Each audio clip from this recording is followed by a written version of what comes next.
जीवनी हजरत मोहम्मद, देखिएगा पृष्ठ 64 पे 64 पे।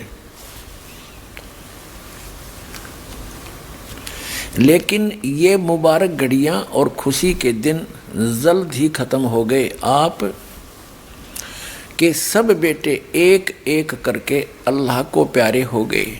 कासिम, तैयब और ताहिर सब अल्लाह से जा मिले। इनकी मृत्यु होगी तीनों पुत्रों की, कासिम, तैयब और ताहिर की। और जख्म पर जख्म लगते रहे, लेकिन आप सब्र करते रहे। बचपन में तो यतीमी का दुख उठाया।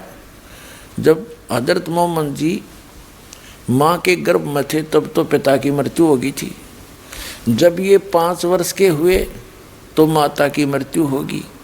8 वर्ष के हुए तो दादाजी की मृत्यु होगी।